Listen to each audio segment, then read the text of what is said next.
Maligayang pagbabalik mga kabayan, nagbabalik muli ang inyong lingkod upang magbigay sa inyo ng mga bago at nagbabagang mga balita. Pagpapatalsik at kudita against Kuting Marcos Jr. Kuting Marcos Jr., taranta na. PNP chief confirms that a possible kudita will take place soon in our country. Tila ba lahat ay natatakot sa statement ni PNP chief?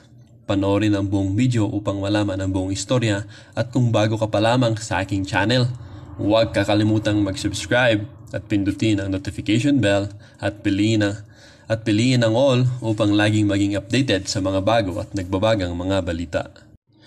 Ang isyong ito ay naging usap-usapin din sa social media. Merong isang netizen na nagsabi, kung hindi sila kikilos, uubusin nila ang kaban ng bayan. Sa aming bayan lang ang kanal ng harapan ng barangay hall mismo, ang baho ng tubig. Na-experience ko kudita, nakakatakot. Pro kong para bayan. Why not? Talamak ang korupsyon, nakakahiya. Tapos lakas ng loob mag-invite ng investor. My gosh. Sabi naman ng isa, just do it. Huwag patagalin pa. Hinahakot na ang pera ng Pinas sa ibang bansa.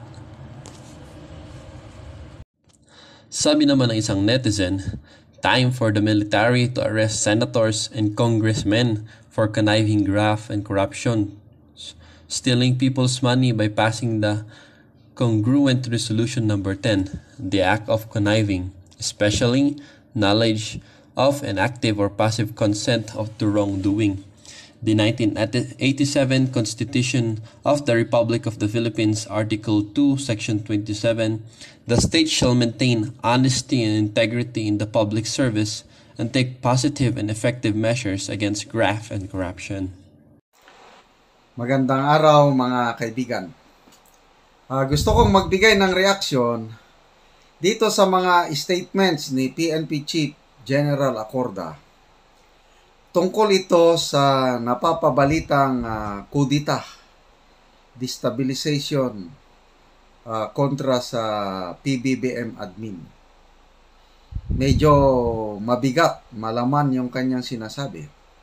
Similar sa mga statements ni General Browner last week sa Zamboanga City. Kung saan sigurado pinagalitan siya ni PBBM at First Lady Lisa dahil alarming yung sinabi niya. Ito kay General Acorda, medyo mas kalmado kaya lang malaman. Bakit malaman? Ito, sa Philippine Star na news, Acorda to PNP, remain firm, united amid destabilization talk. Okay? So, first paragraph pa lang. Acorda rallied the officers and personnel of the PNP to remain firm and united as he warned of challenges that may test their institution. Dito na yung sisiula mabigat Matetesting daw sila in the coming days. So may alam. Ano yung alam niya? Parehas yung alam ni General Browner. Okay, mayroong donning of ranks ng mga newly appointed police commissioned officers. So, kailan ba ito? Hindi nabanggit.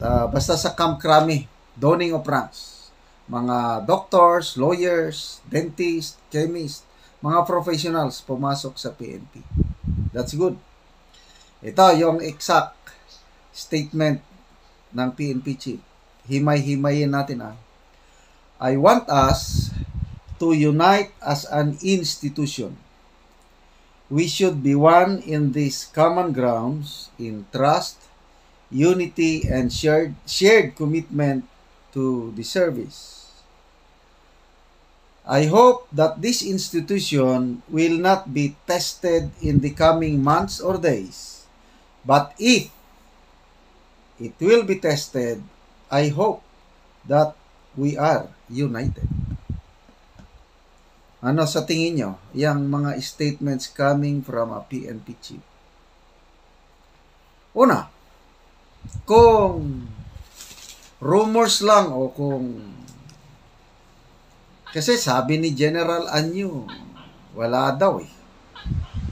Passionate retired officers lang daw.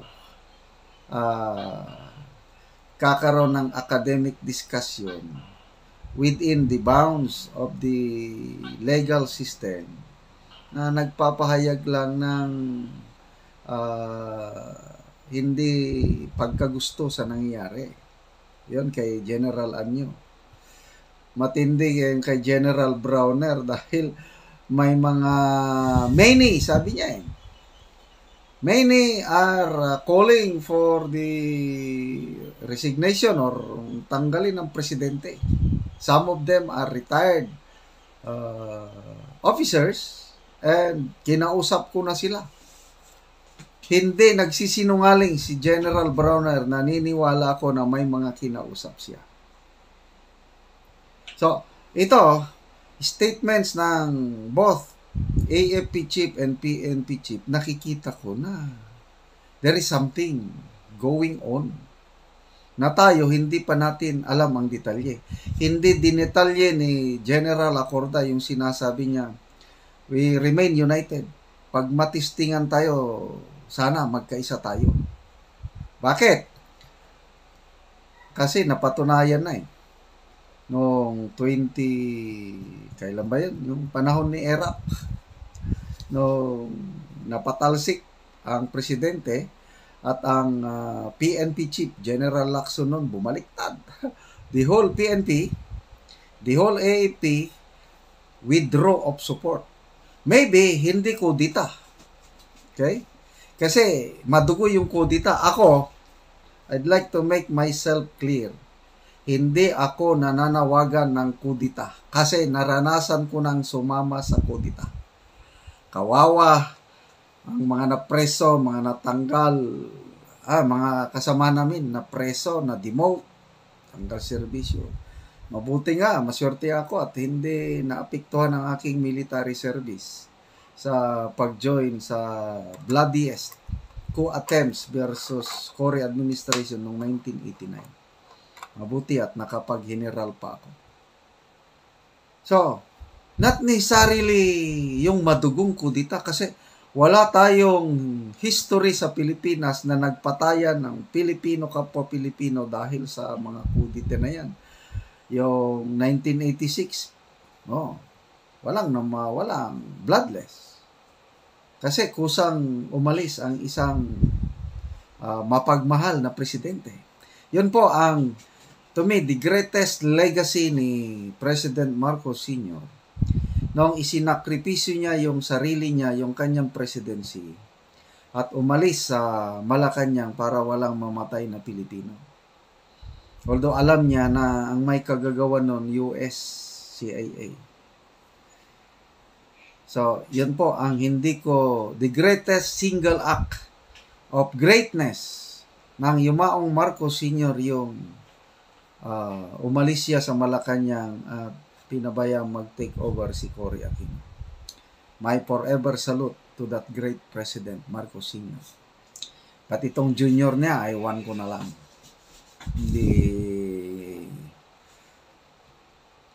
ako sasaludo dyan. Wala, nabudol ako. Okay. So, people power to, ganon din, bloodless. Nag-usap-usap lang.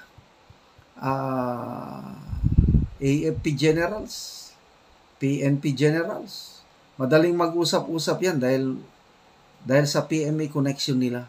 Magmimista o ano. Kaya nag-withdraw. Withdrawal of support, posible yan na mangyari. Okay? So, paano mangyari? Kung, punta na tayo kay Tatay Digong. Kasi inaamin ni Tatay Digong na nakikipag-usap siya sa mga retired generals. And I believe, hindi lang AFP generals, kundi mga PNP generals. Usap-usap. Anong pinag-uusapan? I don't know kung kudita ba o basta nag-uusap-usap.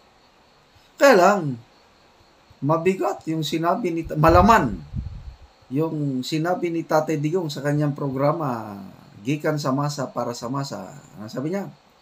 Magkakaroon ng kudita kung talamak na ang korupsyon. Kung ang pera ng taong bayan ginagastos na para sa personal na adhikain. Malaman yun. Nangyayari na ba? Talamak na ba ang korupsyon? Nagsisimula na. Oo, hindi naman grabing talamak.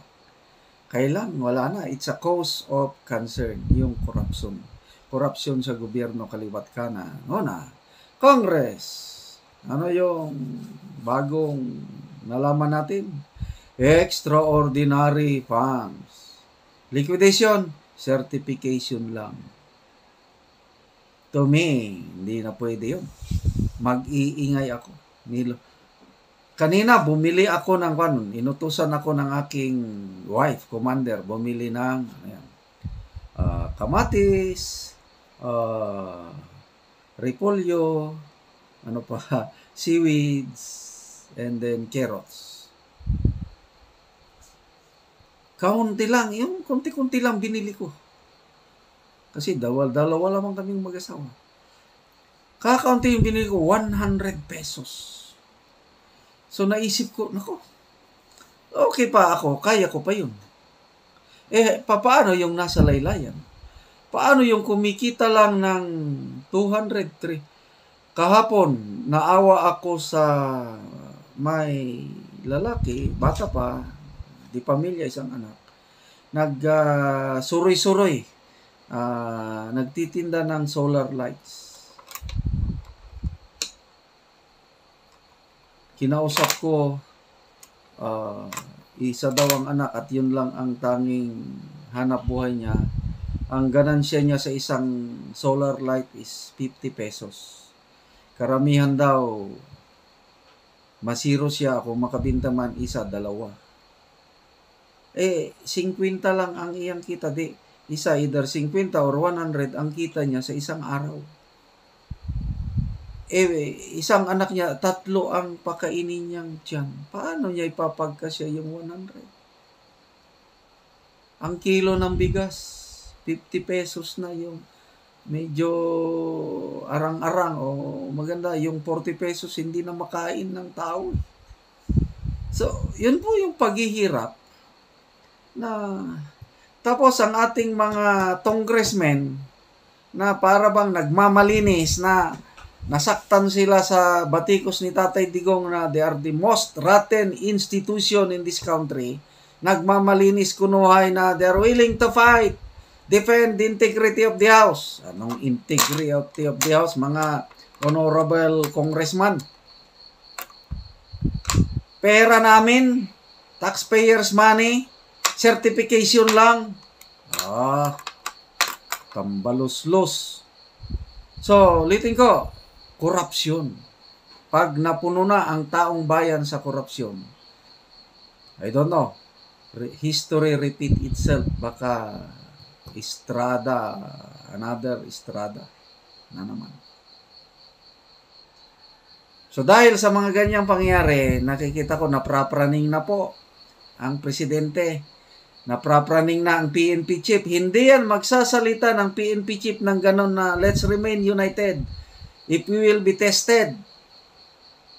Hindi coming years, hindi coming days or months. Sana magkaisa tayo. Mabigat yun. May alam sila na hindi natin alam. But ang hinala ko, the threat is real. Kasi, nakukonsensya sila. Alam nila, may ginagawa. Smugglers, kaliwat kanan, nandyan lang yan. Hindi nila mapababa ang presyo ng mga bilihin. Bakit? Dahil smugglers, alleged smugglers, binibigyan ng special envoy to China. Ano kanyan? So, anyway, ulitin ko, madugong kudita, patayan, no way. Makakasama sa bansa. Kaya lang, wisdom ni Tatay Digong, sabi niya, pag hindi sila magbago, kung tuloy-tuloy ang korupsyon, huwag silang magtaka balang araw. May withdrawal of support ang AFP at PNP from this present government. I hope hindi yan mangyayari. So, let's wait and see. Sana magbago pa ang administrasyon. Iyan ang aking panawagan. Pwede pang magbago dahil 1 year and a half pa man lang. You still have 4 and a half years remaining. May magagawa pa kayo kung gusto nyo magbago. Kaya lang, kung ang sinimulan nyo tuloy-tuloy, I'm sorry. Hindi ko na alam kung anong mangyari. Sa nalaman niyong issue at sa napanood nyo, kung sakaling magkaroon ng kudita sa ating bansa bilang isang mamayang Pilipino, ikaw ba ay makikilahok dito o rahayaan na lang ang mga taong nasa taas? Ang ating comment section ay bukas para sa inyong mga opinion. Do not let your thoughts unspoken because your opinions matters.